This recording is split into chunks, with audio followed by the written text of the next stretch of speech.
Oh man, it's not streaming anywhere. Just Watch just said, "Oops, we couldn't find any streaming offers." That's Sounds about not right. surprising. That means hit That's gonna be your county library system now.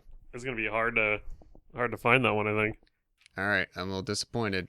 I don't think the entire Allegheny County library system in any format has this movie. I am now checking Pennsylvania's library system. Does the state have its own separate library system? Well, I think it's because then any library in the state can send it to a different library. I was not aware of this. What this is gonna sound stupid. Is it just called like Pennsylvania Library? Oh, no, it's called powerlibrary.org. Never heard of this. I found it from my local library's website. This might be a game changer. Josh is going to find so much old crap to watch. I better. Keyword title. Yeah, let's do that. Aha, yes, I got it. I think they have one. Who's they? Who has it? Where to find it? Free Library of Philadelphia. Looks like they might have. I don't know if this is one result or they're literally just one copy. I cannot guess so. imagine they own more than one. They're the only result. Man, that one person Anywhere. in Philadelphia that rents that or takes that movie out like every couple weeks just to watch it because it's their favorite. You'd be so disappointed when you get that shipped off to Pittsburgh. I'm gonna work through this to see if I can actually get it sent here. I'm just happy this is happening. Oh, me too. Oh, this is great. I'm getting cock blocked by this library website. Fucking government. I don't know how. Like I can log in, but I don't know how to register. I wouldn't be surprised if we're the first two non-librarians to use the website this week. Like I can find my library on their big list, but then it wants a username and password, but it doesn't give me any way to register. All right, this is my mission over this week. He's going to get it even before we even have to do the movie. And just... You might have to go to the library to find out how to make an account. We're gonna figure this shit out. Yeah. All right. I am done now. We can start. I think Brian's written down a starting time like 13 times. I know, I keep scratching it out and starting over. Sorry. He's like, we're going to start now. Fuck, no, we're not. We're going to start now. Fuck, no, we're not. Oh, we're going to start now. Fuck, no, we're not. Yeah, Andy, you're not helping right now. I know. I just keep going.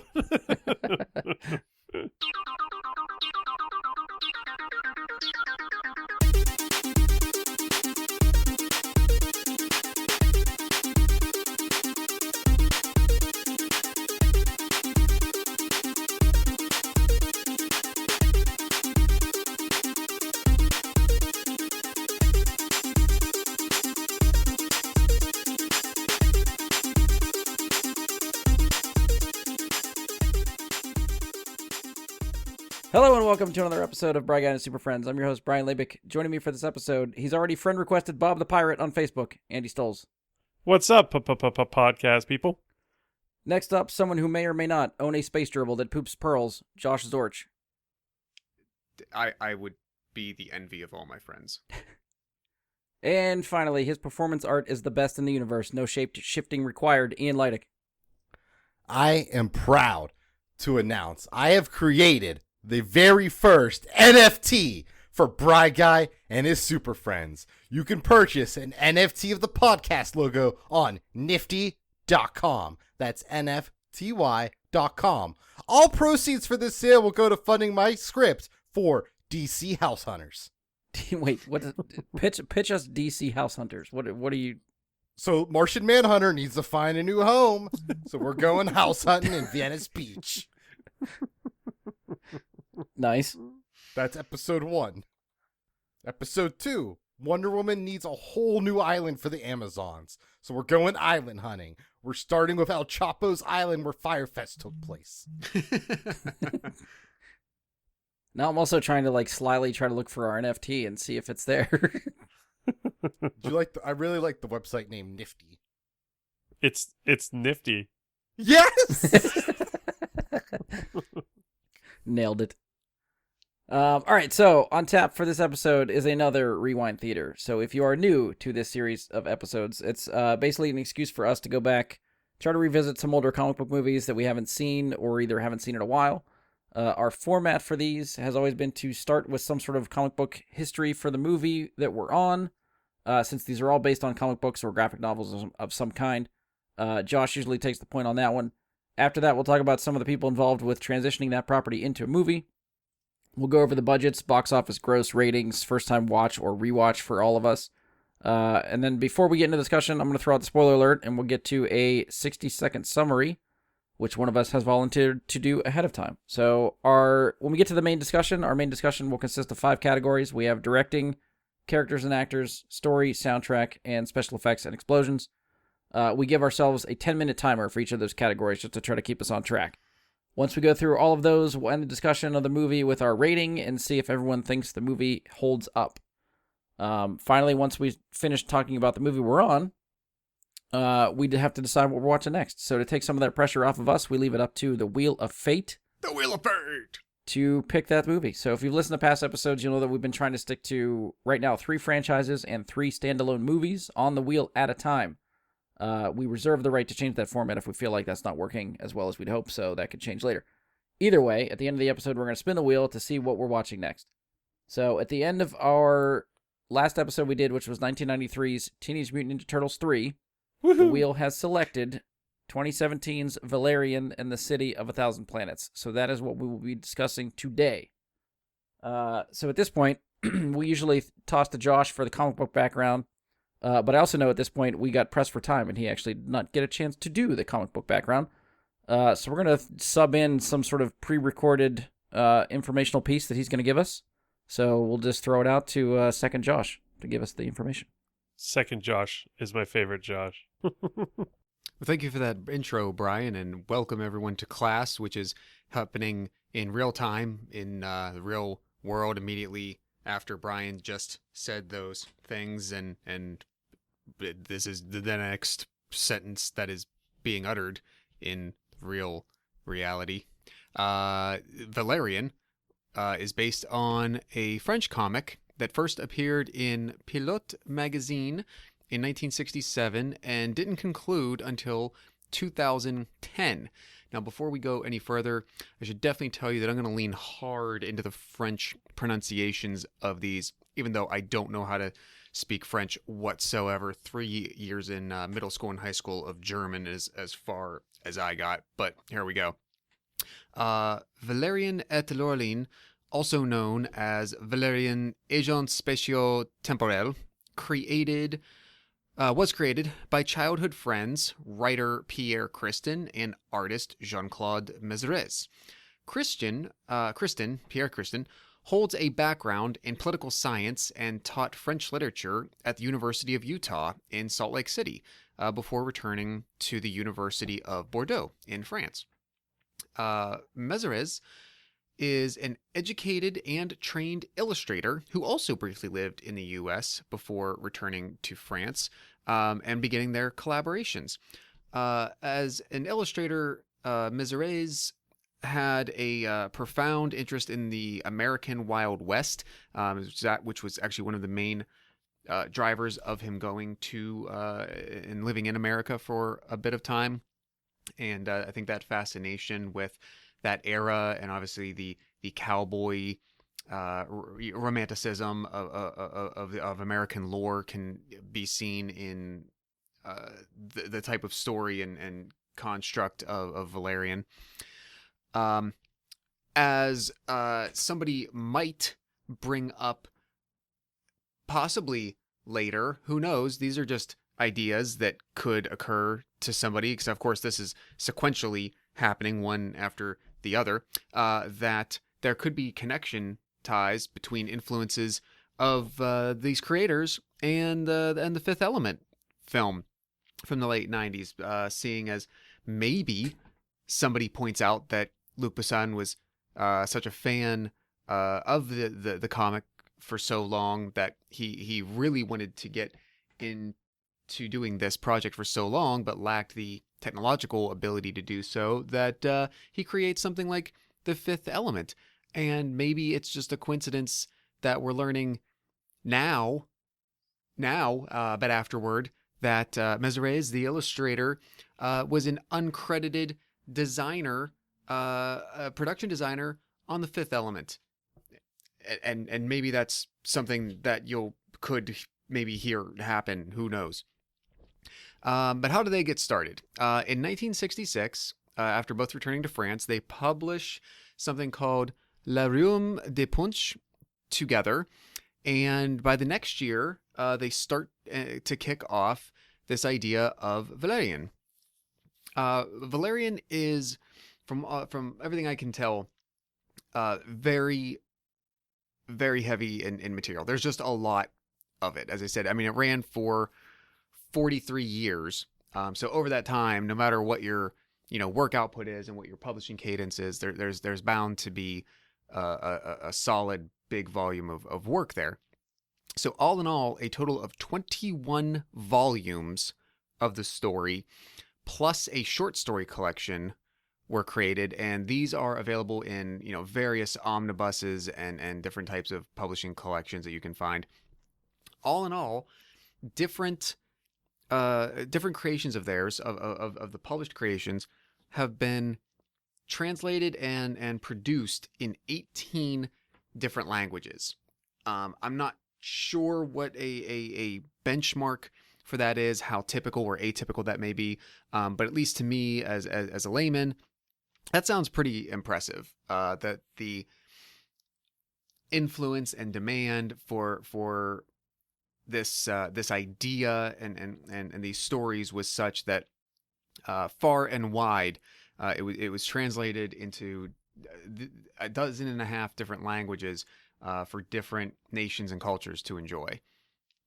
Lastly, we'll say that the origins of the early stories and many that followed after that really rely heavily on time travel plot devices that really aren't present in the Valerian and the City of a Thousand Planets film. For instance, the role that Valerian holds in the Terran military, as we see in the source material, is really more akin to like a space-time cop, making sure people aren't screwing with displacement and temporal anomalies and whatnot that could cause issues. If you're familiar with the Umbrella Academy, the agents, especially in season 1, that are sort of after them and whatnot, in my mind, sort of borrows from that idea, whether those creators were deliberately aware of this or not. But if you're looking for a parallel, and if you're familiar with that, that's what it reminds me of. So where does Laureline come from? Where does she come into the fold? So at some point in Valerian's early missions and adventures, he finds himself in 11th century France, and encounters Laureline there in the past. She is a peasant girl from the Middle Ages of Europe. Through their encounter, she learns and discovers what Valerian is, who he is, what it all means. And just like any good person who travels back 2,500 years, he takes her from her time and place in history to the future, where she is trained and learned, everything that exists in their present, to the point where she is also put through to become an agent herself, and assigned as his partner. And that's sort of where we pick up the foundations of their relationship in the film.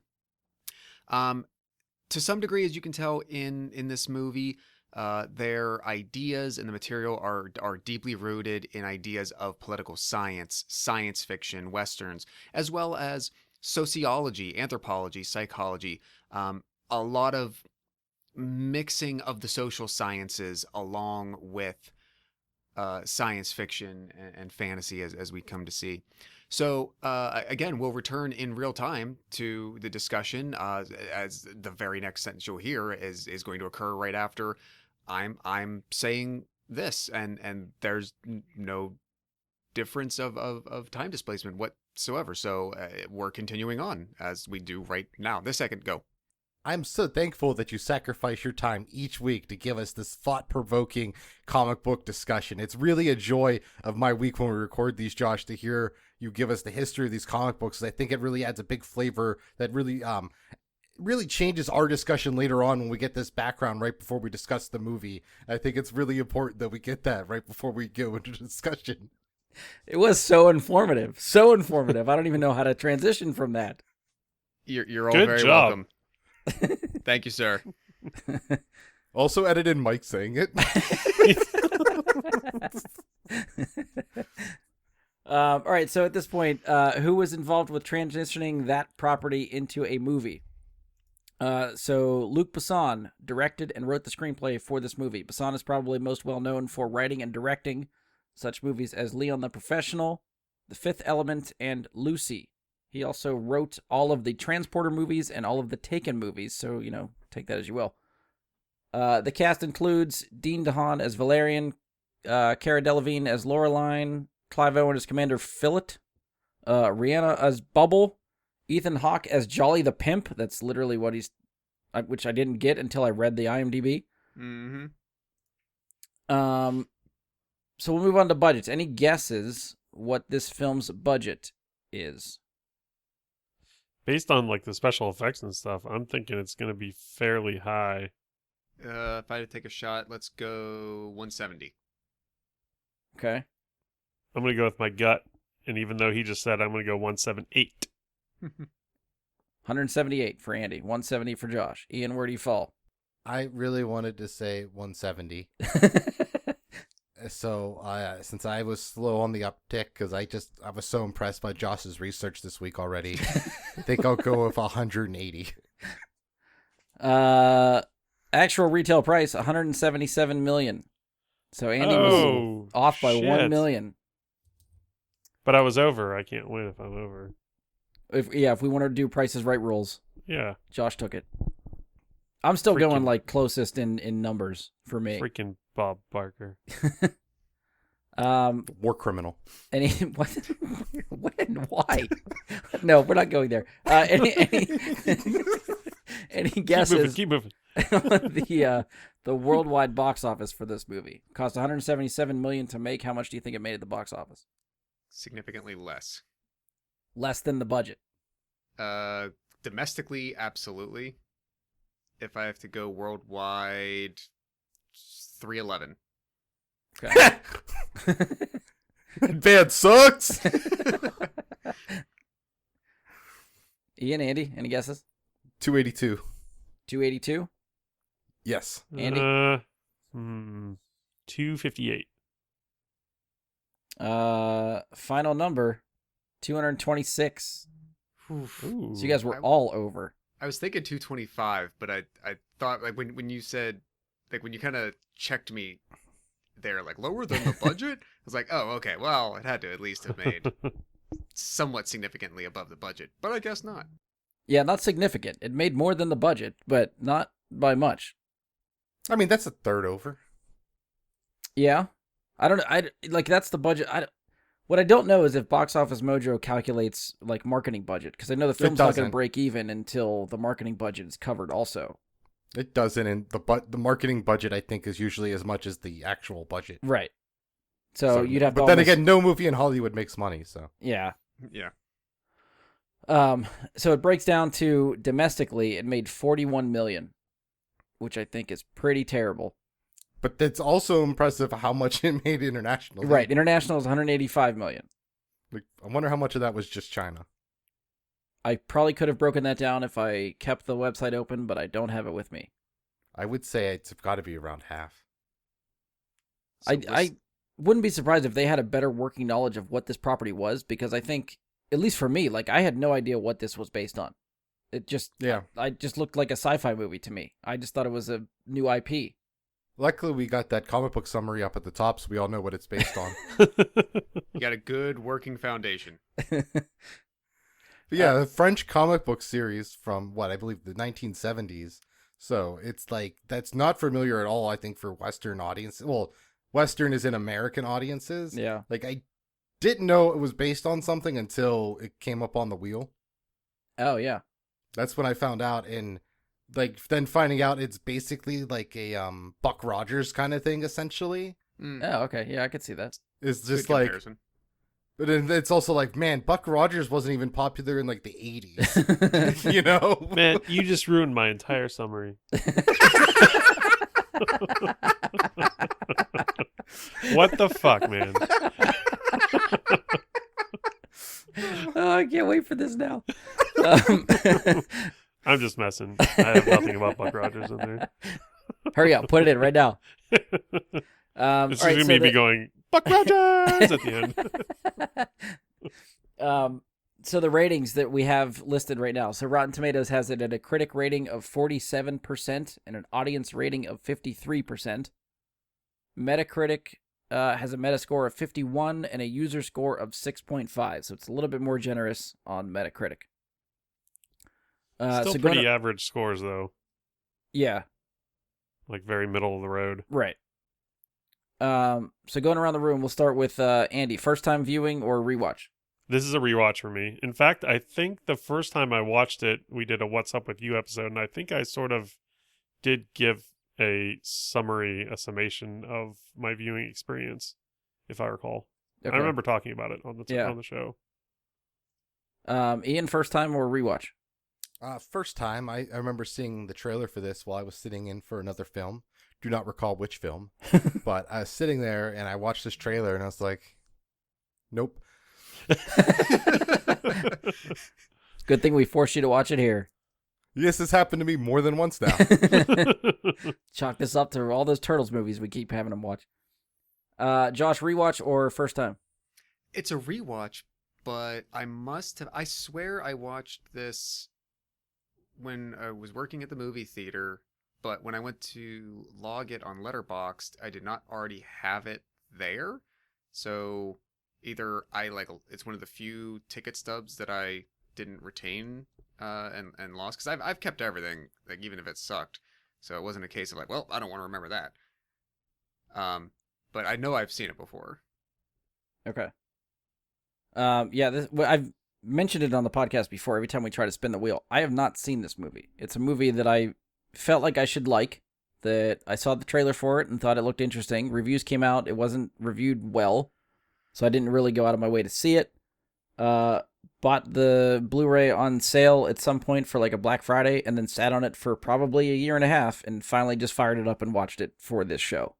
Oh wow, you even like bought the Blu-ray without even having seen it. It was like $7, and I was like, I know it, even just from the trailer, like it looks pretty. So I figured high def on a TV, like at home with the surround sound and stuff, it's got to look and play decent. I would Well, say that's that the- is one of its strengths. Did Yeah. you get like the Ultra HD version or just the regular 1080p? Yeah, it was a right? 4K. 4K. Okay. Yeah. So, but it was like $7 or $6 or something. So I was like, what the hell? Might as well. It's almost as much to rent it as it is to just buy the Blu-ray. So I might as well just buy it. So yeah, first time for me. So all right, so we're at the point now where we'll get into our discussion portion. So since we'll be discussing everything in the movie, I'm going to throw out the spoiler alert now. So if you have not seen 2017's Valerian and the City of a Thousand Planets and don't want spoiled, you can pause this now and come back to us after you watch the film. If you'd like to listen on anyway, right after the spoiler alert is our 60-second summary, which will hopefully give you enough of a general plot of the movie that you can listen further and Yes. go through our discussion Yes. with us. Uh-huh.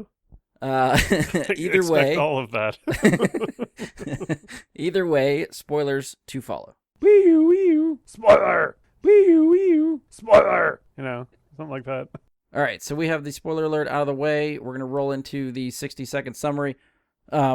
The goal is primarily to try to give you at least an idea of the plot of the movie. So if you care to listen on, it'll give you an idea sort of what the movie's about. We've added the challenge of having to give you that summary in under 60 seconds. So we'll see how this goes. Luckily, if you miss any details, you can rewind and listen to it again. See what you missed. So I'm going to give Andy our little timer here. I got to cue this up for him. Not gonna lie, I'm a little nervous. You said you didn't do any dry runs on this, right? So this is just... I didn't know. Yeah, I mean in my head, but fuck.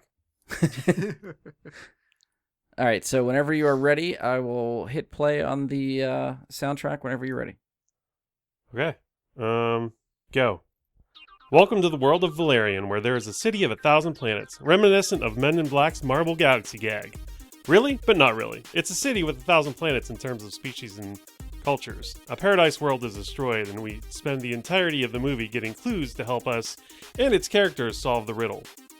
This all takes place with dazzling motion and special effects. The characters are in a relationship that flitters between professional and personal. Which will it be?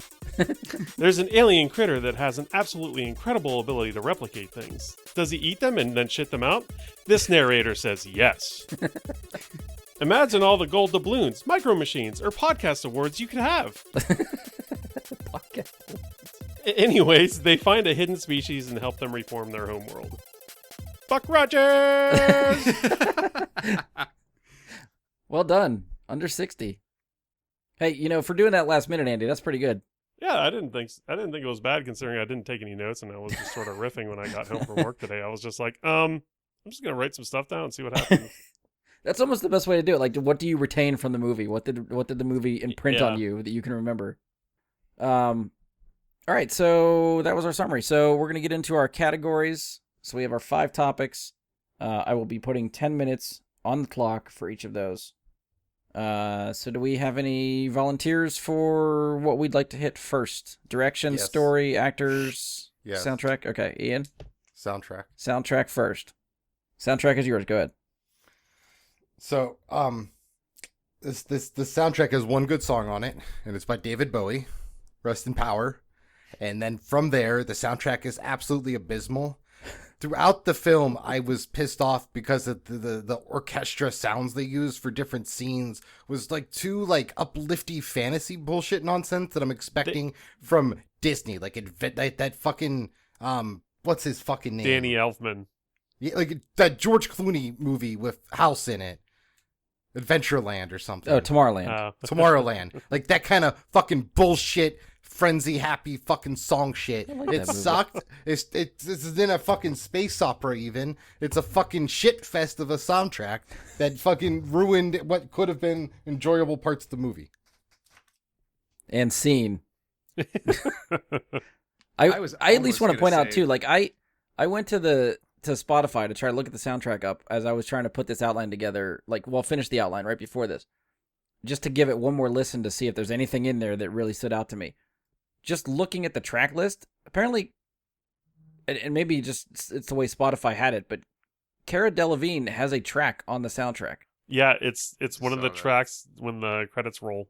You can hear her voice. Okay, yeah, I definitely Yeah. didn't notice that when I watched the movie. It's Because I had jazzy, to man. double take it, like, wait, she's in the movie. Wait, she has a song? Wait, is this any good? No, it's not. Just keep going.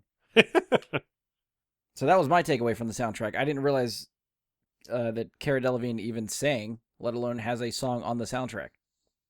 But Andy, what do you think of the soundtrack?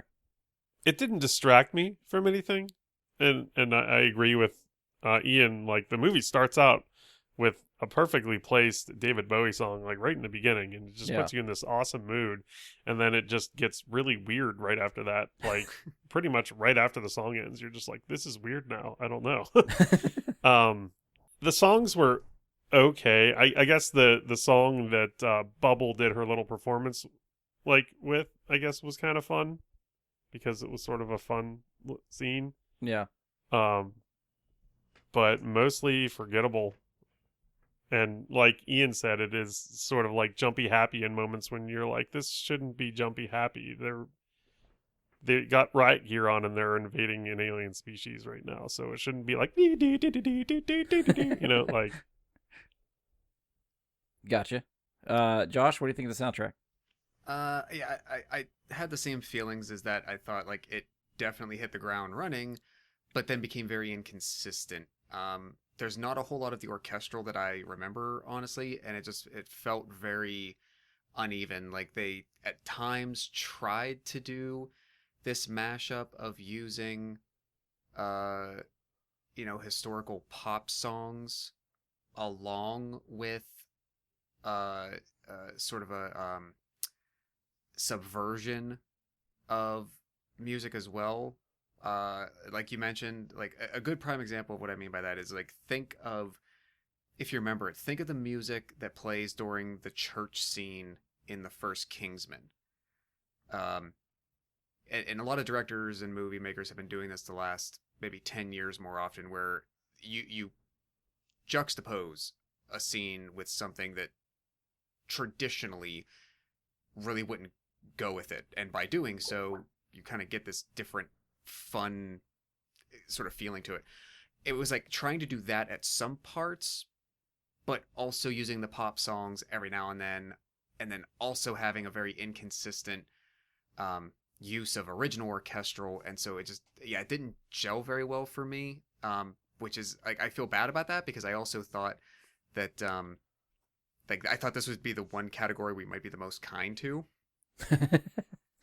but apparently not. Yeah, I don't think Like, there was. even Go ahead, Ian, just go that, ahead. even what Josh said about, like, sometimes you play like a sad song when something happy's happening, or you play like an upbeat song when something like weird. Like Tarantino does that a lot too.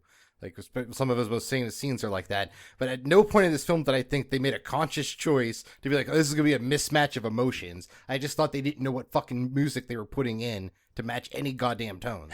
Like, I don't think this was a conscious effort to be artistic. I think this was a conscious effort to suck.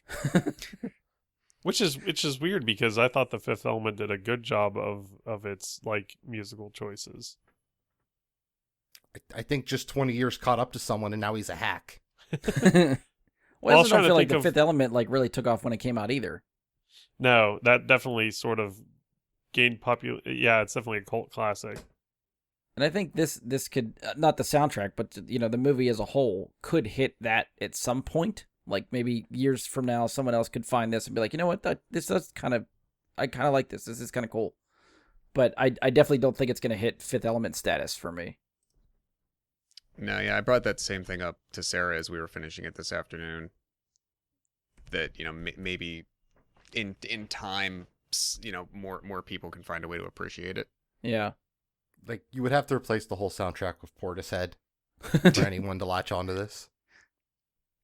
Yeah, I don't know. The soundtrack, always try to remember what the orchestral stuff sounds like. And I don't, it all just kind of goes with the movie. I don't remember anything that really stood out. I don't remember anything that, I guess I have less that really pulled me out of it. But I also don't really remember like any established themes for anything that is happening. It's just there. And yeah, obviously the most notable song you hear is the opening with David Bowie. That's the one that grabs you, and that's the one you remember, but everything after that is just forgotten. So, in contrast, I can't find a budget number, but I think this is not adjusting for inflation.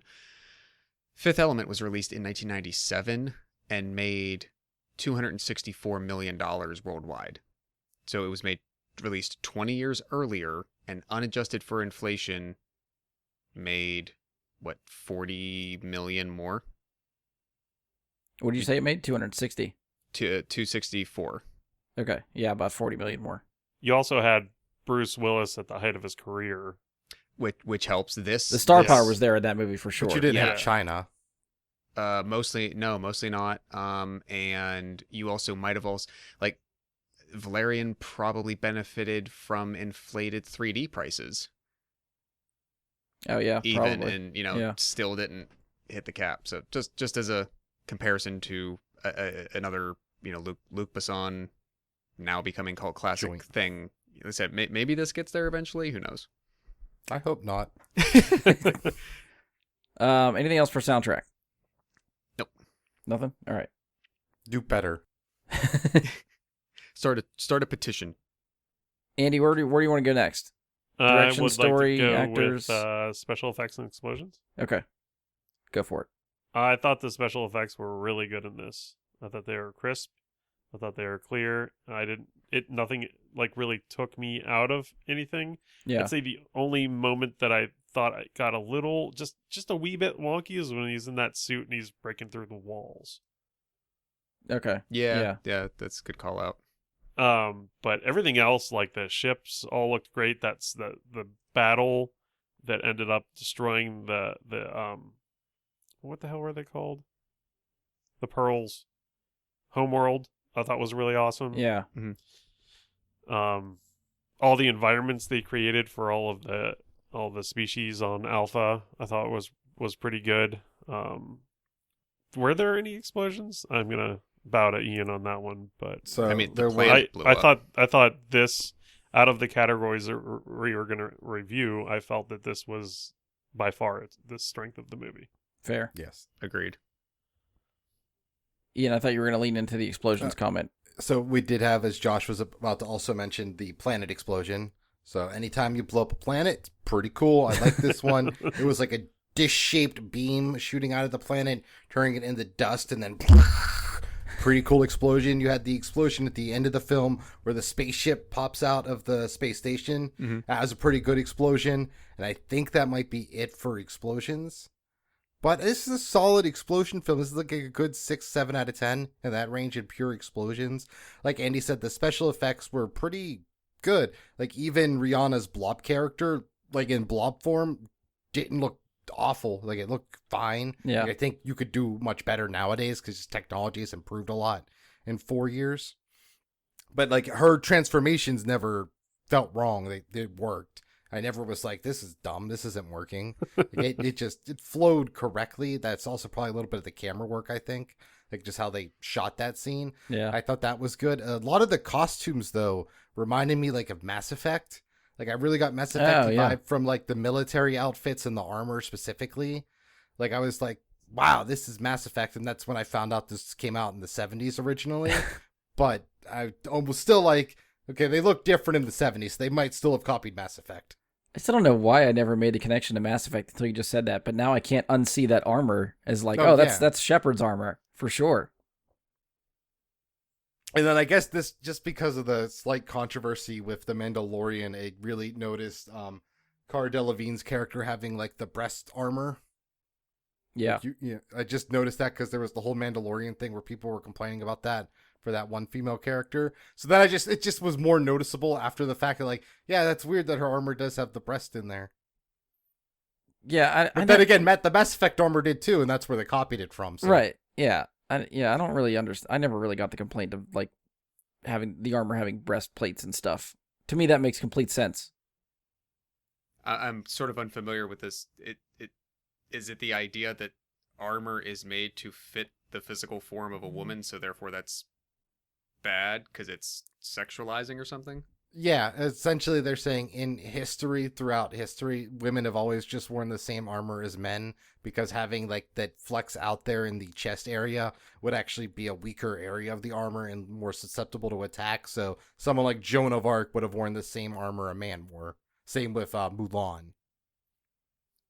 Okay. I know that, and then it brings up that by putting the breast parts in there in the film, like in The Mandalorian, that it sexualizes the character instead of treating them, as an equal to the male. That was the main complaint. I think it was a little. I think part of the reason it happened to Disney is because it's Disney, and Sure, you can't make anything nowadays and not have everyone complain about it. Especially Star Wars. Yeah, I mean, we got them to change a movie. They threw out a movie canon-wise because of us. So. Yeah, the internet won, everybody. And then we got the Snyder Cut! Fuck yeah! Josh, what did you think of the special effects? Yeah, just I would just echo everything else. Nobody could say that the movie does not look good. They in most scenes give you the impression that they created and fleshed out a full real world. You know, in all of their spots. I would say I think it almost tricks you eventually in making you think that you're actually more places than you are. Oh, for sure. Yeah. So I mean, you have the opening scene on the, I guess, quasi flashback of Mule, and then you wake up with them two on their ship. They go to meet the crew on the other planet. You have that environment. Then they get back on their ship and end up back at Alpha. And then you're there for pretty much the rest of the movie. The rest of the movie is in Alpha, yeah. Yeah, and there's a lot that you can do inside there, and that gives you the impression that like you're experiencing more of space than you really are, which is fine. I mean, if that's something they achieved, then great. But yeah, other than that, I mean, set design was good. They, from concept to image, they had their shit under control. Yeah, I think You think they drew any of like images or specific scenes from the comic book into this? that you did the research on the comic book? Yes, they did. It's a good safe answer there. Yeah, I think I will. Namely the way the character looks. So you don't think it was weird that they changed Lauren to a blonde instead of a redhead like she is in the original comic book? No, because that's the original comic book. Okay. I think I forget who said it, but the special effects being the best part of this movie, I think I will also agree with. I think I don't know what it is, but even just the opening 5-10 minutes with the montage of all these alien races coming to the space station and them being like meeting the humans, even there, like just seeing the alien designs, it felt very Fifth Element to me. Yeah. I don't know what it Yeah. is about Basan and the way that they design these aliens, but they all feel like they'd fit in the same world to me, which is good. Like I liked the alien and creature design for the Fifth Element. I like the creature design here. I think it all looks really cool. I think, like Josh said, you get a very good sense of other stuff in this movie. Like even just everything on the space station, hitting all the different environments, seeing all the different species, how they all coexist in this one place is really cool, and it gives you an excuse to make different shit all in the same place. Like I thought that was a fun idea. I like that.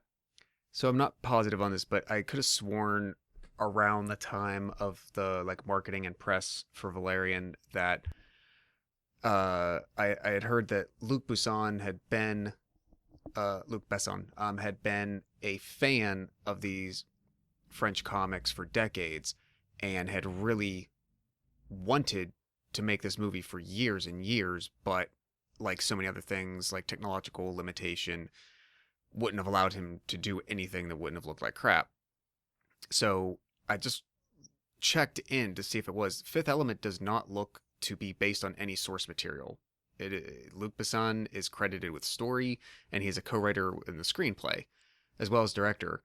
So it could stand to reason that potentially he's a filmmaker. He wants to do something like that, but he knows he can't. So through his position as producer director of Fifth Element, he basically made, in a way, at least from the look, made part of the movie that he didn't think he'd ever be able to. And that's why you get things earlier in the Fifth Element that seem similar to the overall design and feel of things from this source material. Yeah, I could buy that. There, couldn't get the license for Valerian, so made the Fifth Element. And like I said, even in like the late '90s, you could have made something, but maybe he didn't think for what this needed that it really, like, the technology existed and the way to do it really happened. So just seemed like a pipe dream at the time. Yeah. Okay. Anything left for special effects? I like the mirror thing. That was just cool looking. Wait, what mirror? The picture mirror, the wall they walk through to transport at the end of the movie. Oh, with yeah, the attack. Okay. That looked cool. Yeah. Little red white mosaic thingy. Yeah. Even the design of those the black robot troopers, those things look fucking terrifying too. I know they didn't look like it, but all I thought was like, oh shit, it's the Cylons. Because like there's just a couple like even I liked in the opening scene, like not just the aliens, but seeing the humans' outfits change over time. Yeah. I thought that was cool to show like this is a lot of time passing, that like even the military's updating what they wear. So one thing I noticed just from going through the cast list when I was looking at the movie, that two of the people credited as being welcoming admirals or captains or something. Mm-hmm. One of them was Louis Leterrier, who directed The Transporter. Mm-hmm. And another one was Oliver Megaton, who directed Transporter 3, both of which Luc Besson worked on. Cameos. So he's pulling in some of his directing buddies, which I thought was kind of cool. Josh, I'll let you pick the next one. We have actors and characters, story, or direction still on the board. Okay, I'm gonna go with direction. Okay. Because I feel like I want to parse this, but this is gonna sound weird to lead off. I think I had a somewhat of an epiphany while I was watching this. And that sounds really pretentious, but it was more like something clicked in my head that made me contextualize and realize something that I hadn't mentally connected the dots on earlier.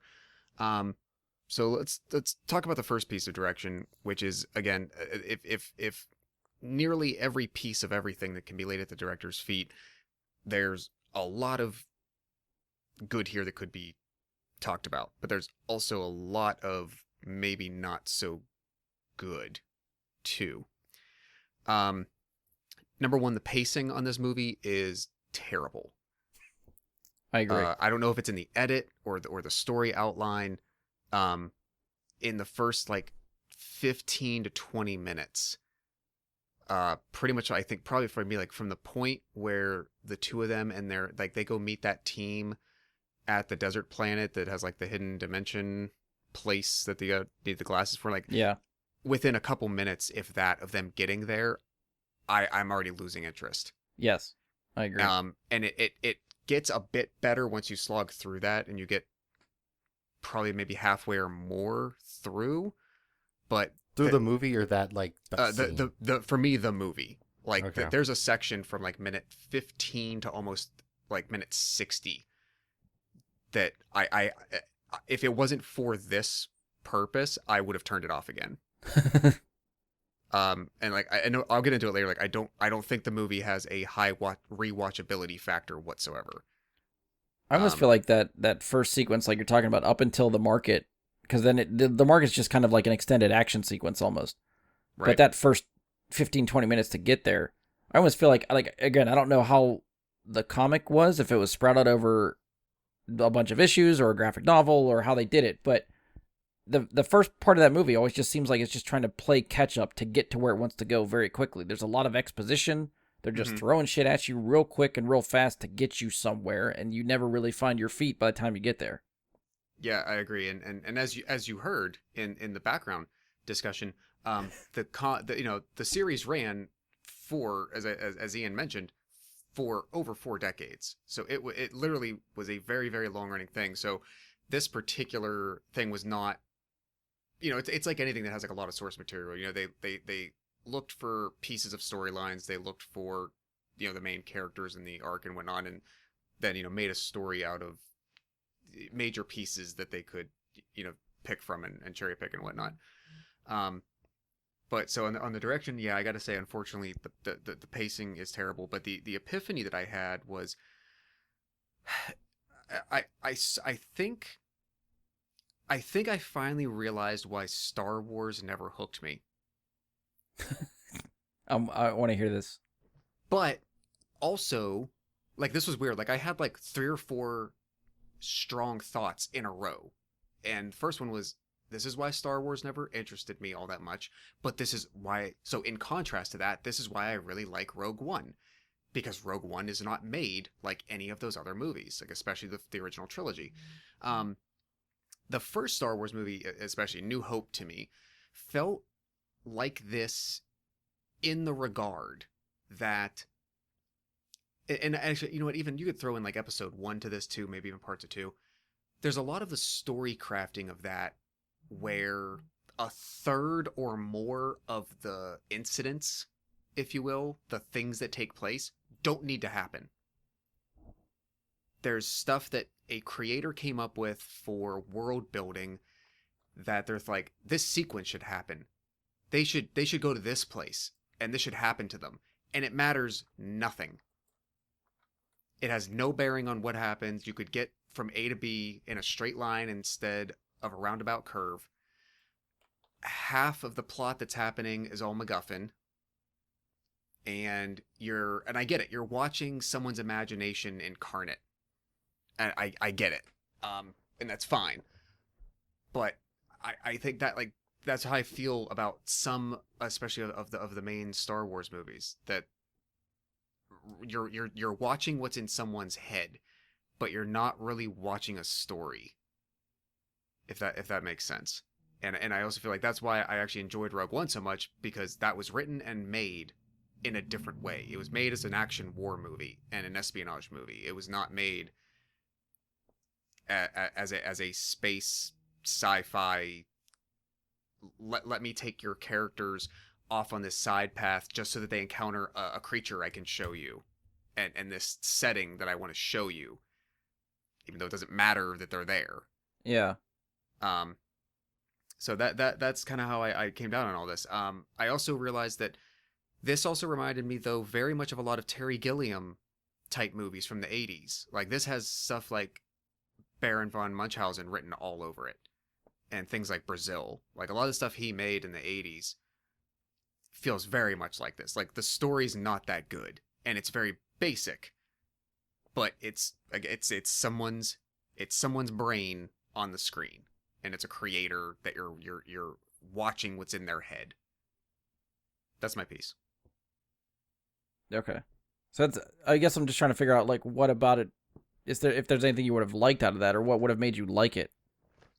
Like, to me, it's almost like, okay, well, you're interpreting the story out of someone's head, and that's what you don't like, is the way they interpreted it, or the story? It becomes the story, but in this case, the director is also the adapter, and he's in charge of presenting what you're seeing. And Okay. they're sacrificing story for showing you shit. Okay. Like, that whole sequence where they're in that, for the most part, the whole sequence when they're in that cave when she goes in, and there's the, like, twinkly light firefly things. You could get her captured by those things and put, like, honestly, like, almost that whole sequence, from the time she finds him to the time he goes to meet Rihanna and rescues her, has basically no bearing on the whole story. It's a side True. quest to deal with something that occurred to them. Yeah. You could cut 20 minutes out of that movie. Yes. Anybody else want to chime in? We got 2 minutes on the clock, 2.5 minutes. So I think, like what Josh was saying, like with the early part where they're doing that mission, like the whole point of that long ass sequence is to just establish character personality, and I don't think you need 20-minute heist to do it. You could do that much quicker in another way. Like that's the whole point of that. And then the Rihanna scene, you could also cut another like 15-20 minutes to just establish their relationship, like how it's changing and how he finds out maybe feelings are real. Maybe I like people not for playlist adding.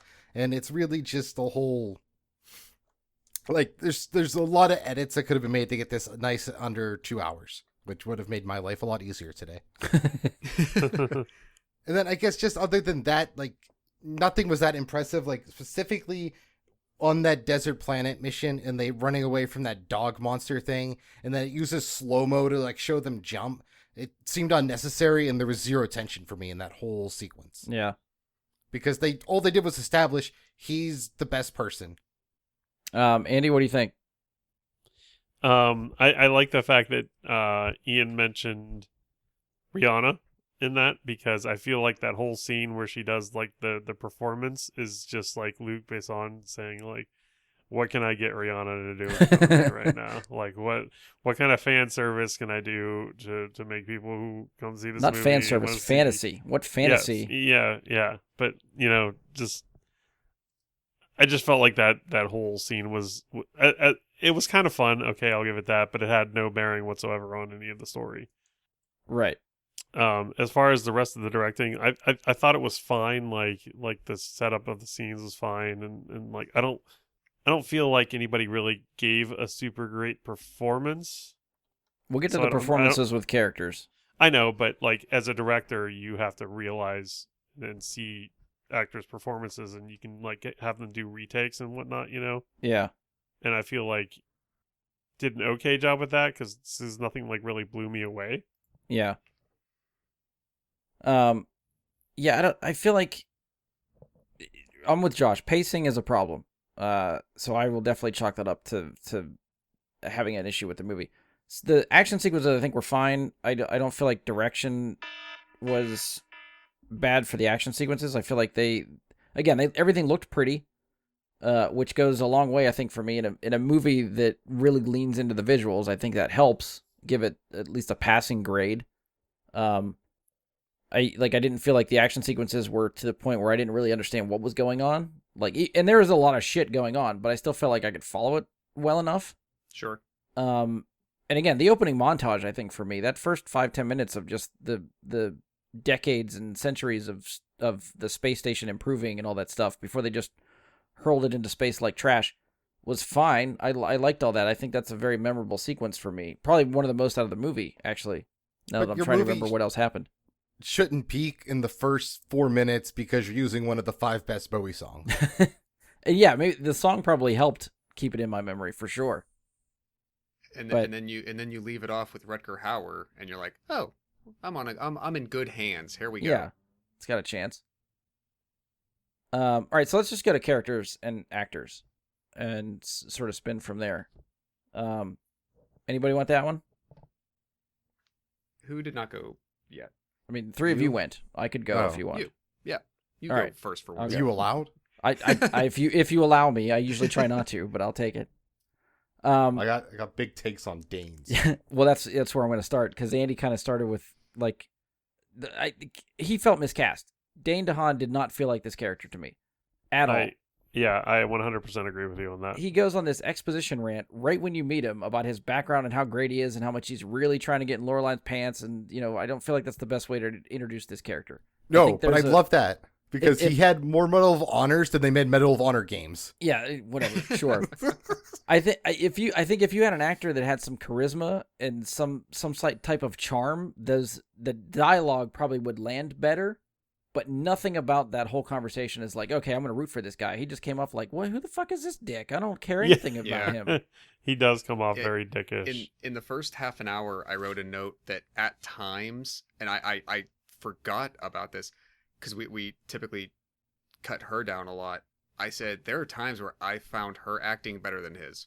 And that's my next note, is that everything coming in this movie, I've heard that the 2 lead actors are terrible. And I thought, I would agree with Dean DeHaan. I thought Cara Delevingne's performance is probably one of the best in the movie. And I actually think it's probably, granted, I have not seen her in a lot. A lot of what I remember her from is Suicide Squad. So I'm comparing this to Suicide Squad. And I think this is 10 times better than Suicide Squad. But she was definitely a highlight for me. I think I expected shit, and she actually gave some emotion and some nuance to the role and was a lot more likable than Valerian was. So at least I couldn't latch onto him, but I latched onto her. See, Yeah. I hated her. I don't think she was a bad actress, but I hated her character. Okay. Who else was it? Ethan Hawke. I was like, what the fuck is he doing here? He had no bearing in this movie at all. Like I could have done without him. Not Oh, that he had the second best character name. true. Bob the Pirate is first. Yes. The pimp is the second. Yes. But Truth. it's like I had to he shows up, he's there, and it's like, is it Ethan Hawke? And then before you realize, okay, yes, that is Ethan Hawke, and maybe he has something to do. No, he's dead. He's gone. They never revisit him again. So it's worthless. It could have been anybody. Rihanna was good. Obviously, the whole dance sequence, yes, thumbs up. She actually had some acting to do, which was good. I think I expected her to be in the movie a little bit longer. I was surprised she was in it for as brief as she was. But They they immediately they- killed her off. What was that? It's like she was only there to shoot over like a weekend. Yeah, yeah, probably. yeah. And so Sarah got home from work as that scene was ending. Like the she dances for him and he says, "Hey, I need your help." Part was ending. She had the same reaction to Ethan Hawke as well. So from the moment she got home till like 12 minutes later, that character dies, and they play it in the same way as though like they just lost a long time member of the team. Yeah. Like that, like the emotional punch that they were trying to make it be. Like I was sad for her. She didn't seem bad in those 12 minutes as a being, but I didn't give a Right. shit that the character died. And to the point, it's no fault of Rihanna's. That's just story and writing and Right, yeah. I'm pacing talking and all about that characters. stuff. Yeah. Yeah. The last note I have for characters is that Clive Owen is predictably evil. That's all I got. Yeah. Yeah. The other part that you said about Dane being miscast, I think they both were. And this might be like a humble brag for them. I don't know, but I don't. They both look too young for me to believe almost all of their backstory or their credentials. Fair point. I can't really see them in those. I can't accept them as soldiers and longtime agents. Like they look like they're 19. Right. Yeah. And I Future agree. skin cream. Yeah. Again, that's fine. If you give me somebody who looked a little more hardened. I mean, that one alien like does face wash with pearls. Yes. That's got to be amazing for your skin. Got to bottle that and sell it at the farmer's market. First, you gotta get that I was- gerbil that poops it all out. Then Yeah. Well, I was gonna sell it to Monsantos. Yeah, and I think that also their appearance and their youthfulness also didn't make me give a crap or thought like it actually made me had the opposite reaction to the whole love story side of them. Oh, that's that's the a whole whole other the issue. whole way they wrote it was like, okay, he's a dick. She doesn't like him. He's not listening. I don't want, like, I'm not rooting for him to get the girl. No. And since they look so young, I'm like, look at these naive jagoffs. Like, Yeah. what life experience do they have? What do they know? Like, they just graduated high school. Yeah. I think part of that issue was just, it's also with the other categories like director and story, is that they never showed us that they had a longer background than this is like their first mission together. Right. Right. It felt to me like they just had met and he's in love with her. So I thought he was just being like a Zap Brannigan, Captain Kirk kind of thing. But apparently he actually loved her.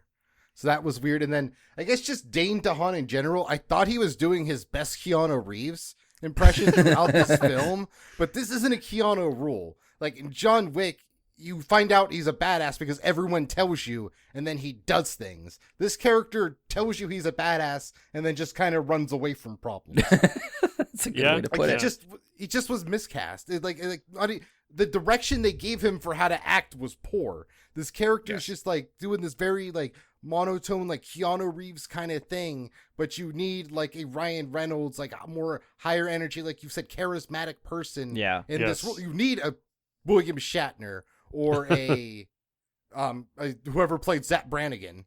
You need Yeah. that kind of energy in this, and not like not this, not dollar store Keanu Reeves. There's, That's funny. Kara, she was not professional at all, in any time. Constantly rolling her eyes. It's like, how did you get promoted to sergeant if this is how you act? You're talking about to other people. She Yes. rolls her eyes all the time to Valerian, which I totally get and I'm on board But she for. does that to like the other people in the military, like the commander when they give her orders and stuff. Okay. It's like, Yeah, I got can't, you. Like, I know they're special super secret agents and they're the top two somehow, even though one's a major and one's a sergeant. But like, this isn't good for the hierarchy if you're constantly undermined by this lady and then your lead agent's like a knockoff archer who's not even that cool. Well, that's how like super agent, super soldier movies go, right? You always have to go rogue and disobey orders and go off the rails. That's how all That's these the movies thing, work. and then I thought it was, but then at the end, Dane's like, I gotta follow orders and return the fucking generator. Which seems so Yeah. out of character compared to what it was set up for the entire movie. The only and what he reason had already done by that point. Right. The only reason I knew to expect it because I looked up the story and it mentions like in the original comic books that Valerian's like by the book, by the orders kind of guy and will listen to orders even if he doesn't agree with them. But at no point up until the end does he do that. Yeah, he never does it, but he says it a few times that that's the way he is and that's the way his character is. But never do you see it. This is a very. I'll get to it with story because I think it fits more with story. Sorry, go ahead. Okay, and then other than that, like everyone else was fine. Bob the Pirate was awesome for his short scene. Those knockoff Star Wars aliens that had all the information were kind of cool. I like They I like stole that the as a show, in concept. my opinion. I love those three. It was like The Men in Black The three guys. pigeons. She Yeah. called them pigeons, and they're like, what the fuck are pigeons? I thought they were really awesome, actually. Yeah, and then I guess like just for characters, the people from was it Bueller, Planet Bueller, the Pearl people. No, They're mule. from Planet Buell, but I was doing a Mule. Bueller joke. It landed. And thank you. As soon as they appear on screen, I guess this might also be character design stuff. I was like, holy fuck, they actually made Avatar 2. Dude, my note is the albino avatar people Yeah, were dude, in like, this movie. like even the CG like makes them look even more Avatarian, and like they're one with the planet. They're And just then when minus they the like, sex tales. and then when they like were like, oh, we learned all this technology and shit. I was like, holy shit, that's the script for Avatar 3. They skipped an Avatar to make this. This is the backdoor Avatar prequel. And then I also wrote down this might be Avatar 4 by the very end. Andy, what do you got for characters? I agree with everyone's sentiments. I think Dahan was just totally unbelievable in his role. I didn't believe that he could kick anybody's ass whatsoever. I didn't feel like he did any training whatsoever. Just he didn't fit the bill in my head at all.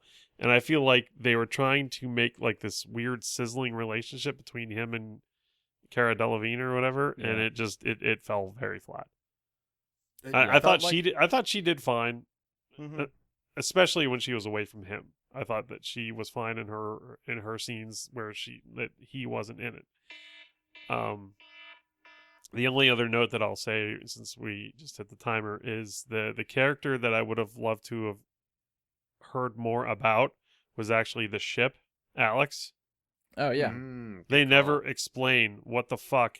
All of a sudden, he's like he's like, Alex, show me this. Alex, do that. Like, at least in Iron Man, they explain sort of what Jarvis is. yeah. You know, they don't explain anything about Alex. And Yeah, it's like all the exposition and stuff you want them to tell you about, they don't. And all the stuff you hope the story just tells you, they explain to you through exposition. Right. I thought this was a good lean into the next category, but like, I don't need a lot of exposition. It could just be one line of dialogue, and I'd have been fine with it. Right. I'd have gone with it. But give me something. Don't just be like, I'm talking to the ship, Alex. Yeah, because blah, blah, blah, and you're just He's like an advanced AI that we made at the Federation. Yeah. Yeah, something. And he anything. does this. Yeah. Yeah, like their initial scene where they're like they get out of the beach simulation and they're going to get in their driver's seat pods or whatever. I didn't at first understand, like, they're just talking to someone else who's like aboard the ship, who's, you know, operations and tech support and etc. Yeah. Took me a while till like midway through when he's again like remotely asking for information from it from like another planet. Like, oh, okay, yeah. he's miles away, and like this is what it actually is. Yeah, a lot of the stuff that they throw at you, they sort of just have faith that you're gonna connect whatever mysterious thoughts that they just gave you. Yeah. Or just not think about it. Yeah. I know our buzzer went off. I'm going to say one last thought. The character that I this time around found more interesting than actually many of them, and would have liked more time with them, is the other general who ended up having to take command after Clive Owen. Yeah. Gets I kidnapped. did like him actually. Yeah. The actor is Sam Spruill. His character is General Octobar. Take that for what you will. But yeah, I actually found myself really digging him. Yeah, he was good too. I agree. Well, they just never let him figure anything out. He was just reacting to things and being like, put more men on it. That was like his orders. I feel like he was the only character that had any clue that there was something amiss other than Valerian. That acted rational. Yes. Well, Valerian was like, when he saw something was amiss, it was just, I'm going to do the most reckless thing possible right now. Right. But I'm following the book. Except I'm not. Andy, I think you're ready to transition to stories. You want to take the story? There are so many gaps in this story. I don't even know where to begin. The part that they show you this scene right at the beginning, right, and you've seen all this stuff fall from the skies, and the only thing that you've seen prior to that is them pushing Alpha away from Earth, and then all of a sudden you're 400 years later. Yeah. Right. I was left to assume that the parts that were falling into their atmosphere were parts of Alpha. I agree. And like I would have liked a little bit of, I don't know, the flashback scene of the general like in the battle and whatnot. I would have liked that a lot sooner in the movie to explain a little bit of that Yeah. instead of me like, what the fuck? Like, I thought Alpha was destroyed, you know? Yeah, because I think I made the same leap that you did and my thought was like, hey, they're just putting this space station sphere thing and they're just putting rockets on one side and just flinging it out into space. It didn't seem like they had any direction where it was going to go. Yeah, we just just went away from haphazardly, here. They like, did. Get away from Earth. You're going to fuck us over. Get out there. They said it on the Magellan curve. Did they say that? Yeah, because they mentioned how Magellan was an explorer, so that's why it made sense for this ship to go on the Magellan curve. Oh, Yeah, that went way that's over as my much head as then. you get, though. Yeah. I don't know if that's a real thing, but that's what they did. Okay, so it was a piece of exposition that I missed, so that's on me then. Like, that's weird though, because that happened like right as Bowie ended. So I don't know how you weren't still paying attention. I think I just saw the rockets go on one side and just start to boost up, and I'm just thinking, where is this hunk of trash going? And how are they That's telling literally it where when to they go? told you. Again, my thoughts were going probably as the exposition was coming at me, so I just drowned it out. You're probably like, "Fuck Magellan, where's this fucking thing going?" Right. This is gonna kill somebody. And then, to Andy's credit, that's the next scene you see is shit raining from the sky. So I thought my thought process was correct. Yeah, no, I thought that too. It was just like, huh. See, Yeah, I guess- that would make sense, but I thought they were just under attack. That's why I thought Avatar was happening. Because like, not only is it Avatar people, they're under attack. Holy shit, Avatar pearls. That's unobtainium. It was connected all the dots. they 'Cause that- they didn't. The story didn't do a very good job of straightening out who the fuck Valerian and whatever the hell her name was like reported to, and what their purpose they? was. The Federation, whatever council, World Whatever the State fuck it was. Federation. I don't know what the hell it was, but they didn't really do a very good job of establishing what their Chain of role command. was in anything. They didn't do a good job of establishing story-wise, like why there was a giant space battle out in front of Mule Right. at all. They didn't even like mention who they were fighting, why they were fighting, any of that jazz. It definitely feels like the movie feels like it should be like a first chapter to something, but this movie Yes. didn't make money, so we're never going to get the other chapters. So there's a lot of loose plot threads that just don't go anywhere. Right. You got anything else for story? I can't think of any right now currently. 'Cause Okay, I we'll didn't come make back to any you. notes, but Ian, what do you got for story? Dog shit. So, like, I never at like any point understood why anyone was doing anything. Like, it was like so loosely connected. Like, let's just keep going and doing stuff. Like, I didn't understand like during the Rihanna part why that was even happening. Like, why are you guys even on a mission still? Like, just, you found her, bring her home. It's cut. We're done. You finished Yeah. the mission. Like, it's just like this general's covering up genocide by genocide 2. I guess like Electric Boogaloo genocide. Like, It's I even didn't Genius Cider. I'm like, why didn't you just send in the killbots 20 years ago, 5 years ago, 1 year ago? Yeah. Like, you didn't need the replicator to kill all of the aliens. You could have just done that. And then the chain of command is fucked. Like, they keep reporting to this minister who has no real role because the general that, you know, the commander, Clive Owen, he's apparently in charge, is the only one that has access to certain data, and then is also the representative for the World State Federation. So does he outrank the minister? Does he report to the minister? It is very unclear. And then Yeah. them being special agents, it's not like clear. Are they even part of the real military organization of the World State Federation? Like, Star Trek has rules. The Federation breaks them constantly. But there are rules that we at least know about. There's no rules here. Shit happens for no reason. Fucking aliens can send out fucking memories through time and space, and 30 years later, some fucking backshit Keanu Reeves douchebag can suck up those memories, and it means nothing. The only thing it leads to is him being like, I'm gonna keep doing what I normally would do, be reckless as fuck. Right.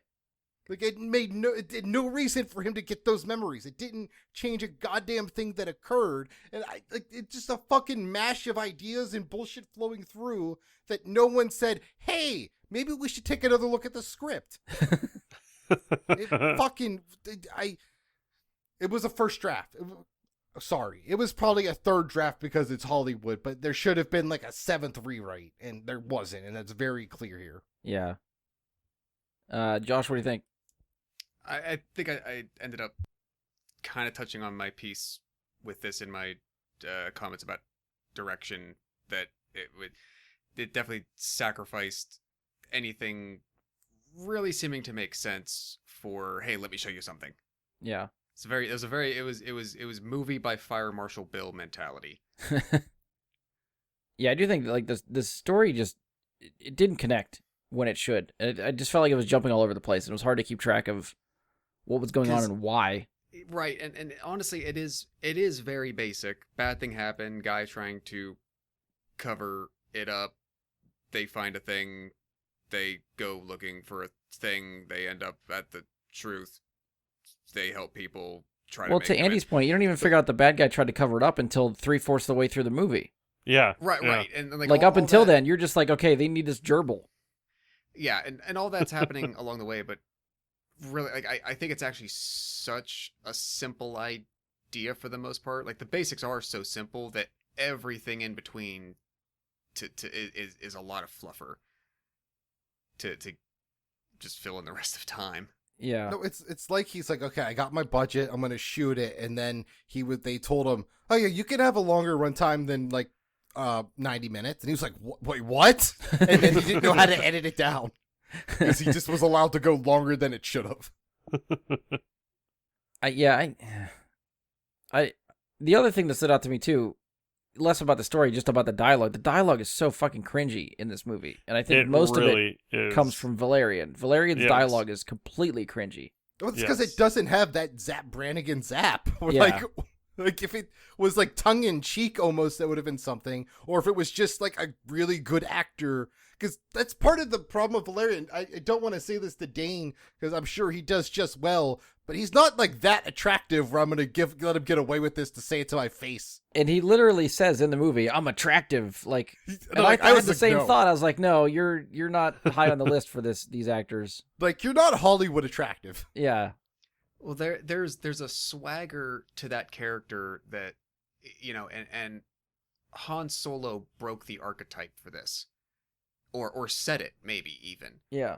But there's that element missing from him where he goes literally from complete dick to having his like black book literally on visual display for the woman he's currently trying to woo or court. But the other side of it, like it, yeah, just the other side of it isn't there. Mm-hmm. There's the idea where, like, I don't know, the genuineness or the you know, hero in the end, or there's just something about it that it's missing from either what was written for him or his ability to pull it off. Yeah, I think I didn't think about, in my mind, I kept thinking, like, who would I replace Dean DeHaan with if I had my choice? And the one I kept coming back to was Ryan Reynolds. I think Ryan Reynolds could pull off the dialogue that Dean DeHaan has given. But I didn't think about, like, the Han Solo type. Like, I could see that archetype working also if somebody plays that type of character. Yeah, for Nathan Valerian. Fillion. Yeah, yes. Yeah, that would work too, yeah. Well, yeah, because Firefly was Exactly. like, created right off of that archetype Yeah. as well. And that's the thing. I mean, part of it was like, could they deliver the lines he was given? But in conjunction with that, some different lines need to be given. For sure, yeah. And I think the comment we made about her acting sometimes not coming off as bad as we might have thought, at least myself, was in reaction to that. Like, she almost plays it flat in so many places, but her delivery and that performance to his version of his character makes her work better. Yes, I agree. Yeah, she almost has to be flat just to Right. coincide with what she he's... can't flirt back to it. She can't buy into it. She can't... like, that's the only appropriate way to deal Right. with how clownish it comes off sometimes. Yeah, clownish is a good word, yeah. The only other thing I'll say about the story is they force the relationship on you in this movie. Entire time. The Right at the entire start. time. Right at the start, he's like, "Marry me," and I'm like, "What the fuck is he Yeah, we really did not asking her to earn marry that him?" at all. Yeah, Yeah. it keeps trying to force it on you, and then at the end, I don't give a shit. I don't give a shit if he gets the girl at all. Yeah. And that's not a good story. I would have been happier if it turned out that she told him she was leaving him for one of the pearls. Yeah. Or for Alex. Yeah. I'm gonna take your Like- ship and your AI. Fuck you. Like, I think a lot of this problem with my story was they wrote 60 minutes of story because they really wanted to show me a different 60 minutes. Like half the movie exists just to get me other places, and they Yeah. hmm just never had that first idea. Like, it's easy to film on a Dust Bowl and then just CG the rest of it. Yeah. I'd agree. Right, so we made through all of our categories. The one question we try to end with, do you think this movie holds up? I guess it's hard to ask, do you ever think it held up? Because it's only 4 years old, but I guess how do you think compared to 2017 to now, think it holds up? I guess I would say that I wouldn't say that it doesn't hold up. I almost feel the question transcends, like it's not almost the most appropriate question for this particular movie. Yeah. Like it's not that it doesn't hold up, it's just a matter of whether it was enjoyable or well done. And I said, well, let me answer this. I think I'll answer that by my prior comment a while ago saying that I don't think this has a high rewatchability. Okay. Andy, what do you think? Special effects, I'm going to break it down to two. Special effects wise, yes, it does hold up. Story, characters, everything else about the movie, no, it Okay. doesn't. Ian? Baby Driver, Guardians of the Galaxy Volume 2, Spider-Man Homecoming, Justice League, Dunkirk, all came out in 2017, and all of those hold up still, and I would rewatch those. I never want to see this film again. Yeah, I feel like I echo a lot of what these guys say. I think visually this movie is very stunning. I feel like if I watched it again, it would be to just look at it. I don't care about the story of the characters. It would just be to look at the visuals in motion. So mute it and then put on a Daft Punk soundtrack. Oh, you That might actually be found. really I cool. might have to do that this weekend. That sounds like an excellent idea. I'm not even joking. How much can you appreciate just watching the visuals and just have your own soundtrack playing? This becomes the next Wizard of Oz Pink Floyd thing. This is how this movie becomes a cult classic. Daft Yeah, we Punk. just found it. This is it. Put on the Tron cut. We should do it Oh, first, yes. guys. We should do it first. Let's all get together and do an MST3K. We're listening to Daft Punk or we're watching Valerian. Yeah, to Ian's credit, that Tron soundtrack, just because I fucking love it. Yeah, that'd Put be that perfect. bastard on. Hell yeah. Yeah. See how well it syncs up with the action sequences. I'm game. All right, so we're gonna revisit the ratings from before. We'll see where we land. The ratings for Rotten Tomatoes again. Critic is at 47%. Audience is at 53%. Metacritic is a Metascore of 51. User score of 6.4. So, do you agree, disagree with those ratings, and what is your rating out of 10 for this movie? I don't know if you want me to pick somebody, or do we have any Yes. volunteers? Okay. Andy, do you want to go first? I would tend to agree with the ratings.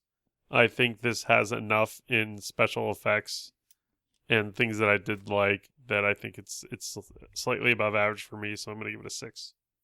Okay. Josh, where do you land? Pretty much the same justification, but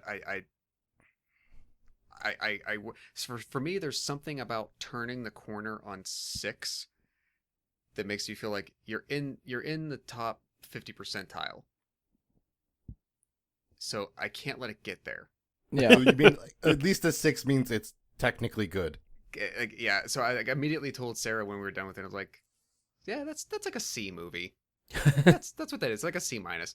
So it's a 7. I'm gonna give it. I'm gonna give it a 5.75. Okay. That's Josh's first double decimal rating. You heard it here. Ian, where do you at? So I was gonna give it a higher score until we started talking about it, and I realized this movie is even worse than I thought it was. Like it just was like, yeah, that was really bad. That was dumb. Because part of me was like, was this better than Cowboys and Aliens? Mm. And those are also like our 2 space movies. They are also 2 where I didn't have a great love for the soundtrack or characters or story. It's a fair point. So part of it then became, I guess if you like Westerns and you're desperate, you'd watch Cowboy and Aliens. But if you're desperate for a space film, I still wouldn't watch this. So it is getting a 4 from me. Okay. I like the rationale there. Yeah. And see, I really now I really want to ask what I gave Cowboys and Aliens, but I kind of don't want to know because I just want to see where I land with this one. Yeah, I agree with the scores. It does feel just very middle of the road for me. And I agree with Andy. I think that, again, I'll keep saying it. The visuals for this movie, I think, are really, really top notch, and I really, really enjoy them. And the art design and character design and set design, all that stuff, I think, works for me. The characters and story is lacking. I've only seen this once. I'm actually very much on the fence of if I'd watch it again. If I watch it again with muted and playing the Daft Punk Tron soundtrack, I don't think counts as a rewatch because I feel like I'd have to give the full movie a rewatch to make it count. Even if I do that this weekend, I'm not counting it as a rewatch. Before you give your number, I meant to say this at some point. If I had to rate this without rewatching it, I probably would have said like a 4, like 3.5, 4, something around there. There were parts of it that I found that I liked more than my memory told me I did. Yeah. But I don't know how much.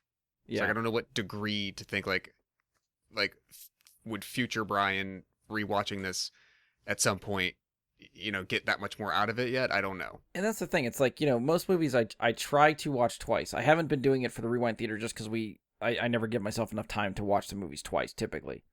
But for new movies, I still try to do that. And it's to the point where expectations are there for the first viewing, and then the second viewing, what the movie is. You're a little bit more forgiving for some stuff, which, may help or hurt what you think of the movie. So for this one, after a first viewing, I keep trying to think, like, would I rewatch it again? And I feel like I would probably at some point, probably not anytime soon, but at some point, will rewatch this again. So I was looking at like a 5, so I'm just going to uptick it just a little bit because, yes, I probably will at some point rewatch this. So I'm going 5.5. So that's where I'm landing. So that's it for Valerian. So now we go to the part of the show that I hope everyone is looking forward to. We get to spin the Wheel of Fate. The Wheel of Fate! So, again, the wheel will feature 3 franchises, 3 standalone movies. The idea behind it has always been to try to keep a variety going. So we're still, getting a feel for this. I still think we're still trying to work out the kinks and how this feels and what movies are getting selected, how quickly we're getting through things. So we may retool it at some point, but for now, this is what we're sticking with. Since Valerian was one of the standalone movies that has left the wheel, we spun a separate wheel that we have with all of our results in it to figure out what replaces Valerian. So the standalone movie that will be replacing Valerian is Captain America. But not the Captain America you might think. It's from 1990, pre-MCU Captain America. It's a one-off, so we're gonna put that as a standalone movie. That is on the wheel now. And as far as other standalone movies that are still on the board, we have Supergirl and Speed Racer. The 3 franchises that are still there. We're still working our way through Teenage Mutant Ninja Turtles. Mm-hmm. Ghost Rider is there, and Ian's still holding out hope for Ghost in the Shell. I just want to say, I think it says a lot about a film when you explaining all of the different types of wheels we use is more, I can understand that a lot better than the plot of the movie. Yeah, I don't know if that's good or bad, but we'll go with it. Okay, so remember, listeners, once we finish Ghost in the Shell, I no longer appear on the show. There's what, three in that franchise though. Correct. So, So once we finish all 3. Yeah, I'm fully expecting him to leave once that comes up and it's gone. He's just going to suddenly be busy for every movie we pick after that. I'm gonna move to Oklahoma and everything. I'm getting out. Even though we do this remotely, Oklahoma. so it doesn't matter where you live. Like we could do this anywhere. No, there's no internet in Oklahoma. I yeah, checked. unnecessarily punish himself thinking that he's getting away more. Yeah, I can't do it, guys. I'm in Oklahoma. Still call now. him next week after he's moved to Oklahoma. Oh shit! If I go further though, I'll be like, it's work hours when you guys recorded 6:30. You know, it's 3:30 Well, here. I'm working. True. He's got to get to the other Oklahoma time is not zones. the west. Where do you think Oklahoma is? Well, no, afterwards I realized I got to go further west. Yeah, But I'm assuming Oklahoma's mountain time. yeah, it's central. Oh damn! Anything mountain time? Is that even real? Is Gotta mountain time rethink- real? He's got to rethink Find his out whole on my strategy next now. podcast. Time. Time. All right, you guys can see the wheel, correct? Yep. Yep. All right, here we go. We're spinning Can you make the kinda wheel like bigger? Supergirl. every time. I'm still holding out hope for. I want to get to more Turtles, to be honest. That or Speed Racer. Those are my two. Yeah, I can't wait to I see want where the franchise goes from their best film. Speed Racer or Ghost Rider? Ghost Rider. Yes. Oh, there it is. Ghost Rider. Bringing on the Nick Cage. Yeah. Sorry, Ian. Ghost in the Shell is still on the board, though. And it's Ghost. It also starts with Ghost. I'm like conflicted. You're half excited. I do love me some Nick Cage. There you go. It's a And this win-win. is one of the few rewatches for me. Hey, there we go. We found one you've seen already. I don't know if that's good or bad. It was what 2007. So I was in high school. Mm-hmm.